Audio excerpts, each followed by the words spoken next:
Hello guys, welcome to my online C. मेरा नाम है देव्यश।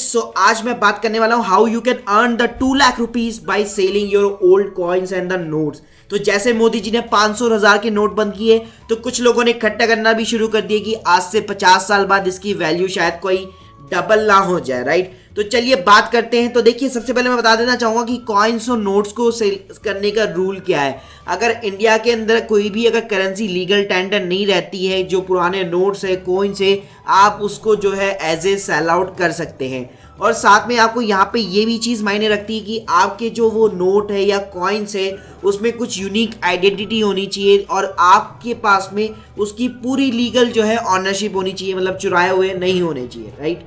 तो चलिए बात करते हैं ऐसी वेबसाइट की जो कि वर्ल्ड की बिगेस्ट ई कॉमर्स वेबसाइट है।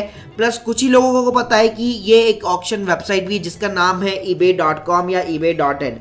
तो चलिए बात करते हैं कि eBay है क्या। तो बेसिकली आप सभी लोगों ने एक तरह से ई कॉमर्स वेबसाइट के ऊपर परचेज की होगी, तो सेम ही eBay काम करता है। तो eBay as a e commerce भी वर्क करता है, plus as a auction platform भी वर्क करता है। तो यहाँ पे दो तरीके से काम होता है। एक होता है बाय नाउ, मतलब किसी भी सेलर ने एक प्रोडक्ट की प्राइस जो है वो फिक्स कर दी, उसके बाद में आप वेबसाइट के ऊपर जाते हैं, वो फिक्स अमाउंट पे करते हैं और प्रोडक्ट आपके घर पे आ जाता है। तो एक इजीली प्रोसेस हो गया जो स्नैपडील, फ्लिपकार्ट वगैरह भी चलाते हैं। लेकिन एक यूनिक प्रोसेस भी है जिसका नाम है ऑक्शन मेथड।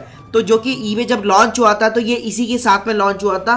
तो ऑक्शन के अंदर क्या होता है कि जो सेलर्स होते हैं जिनको अपना प्रोडक्ट बेचना होता है, वो अपना प्रोडक्ट लिस्टेड तो कर देते हैं, लेकिन उसकी सिर्फ एक बेस प्राइस लगाते हैं विद द ऑक्शन। उसके बाद में जो बायर्स होते हैं उसके ऊपर ऑक्शन लगाते जाते और जो भी हाईएस्ट प्राइसेस होती है और प्लस ऑक्शन जैसे ही समाप्त हो जाती है एक with in the time line, तो जैसे ही क्लोज होगी उसके बाद में सेलर जो है वो प्रोडक्ट जो है बायर को डिलीवर करता है।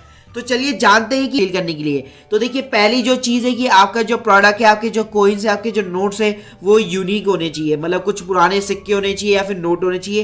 प्लस आपको वहाँ पे क्वालिटी इमेजेस एक तरह से पोस्ट करनी पड़ती है।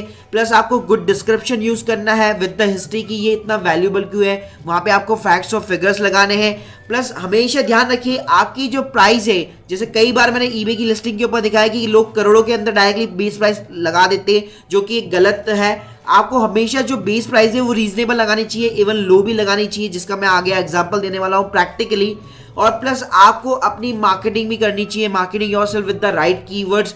तो आप जो है गूगल एडवर्ड्स जो है, फेसबुक एड्स है, उनको भी इजीली यूज कर सकते हैं। अब मैं बात करता हूँ देखिए प्रैक्टिकली कि ऐसा हो भी रहा है या नहीं विद द प्रूफ। तो जब मैं eBay की वेबसाइट पे गया, ये eBay इंटरनेशनल वेबसाइट है ebay.com पे, तो वहाँ पे लिस्टिंग में आप देख सकते हैं ये जो रिजर्व बैंक ऑफ इंडिया का 100 रुपये का नोट है 1939 का, जिसकी वैल्यू मुझे यहाँ पे 4051 दिखा रहा है और 39 बिट्स लग चुकी है इसके ऊपर, राइट।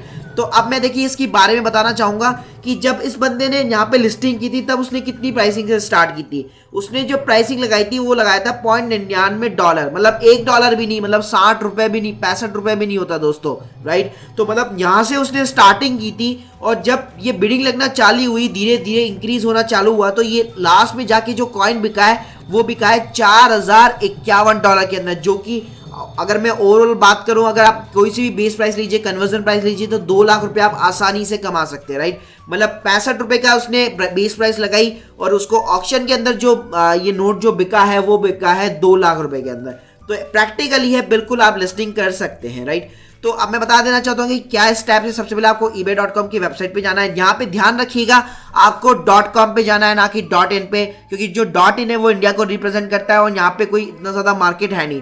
तो बेस्ट रहता है आप डेफिनेटली इंटरनेशनली जाइए, .com के ऊपर जाइए, वहाँ पे अपनी लिस्टिंग कीजिए, बेसिक डिटेल डालिए, ईमेल को वेरीफाई कराइए और अपना जो भी कॉइन वगैरह है उसको लिस्टेड कीजिए।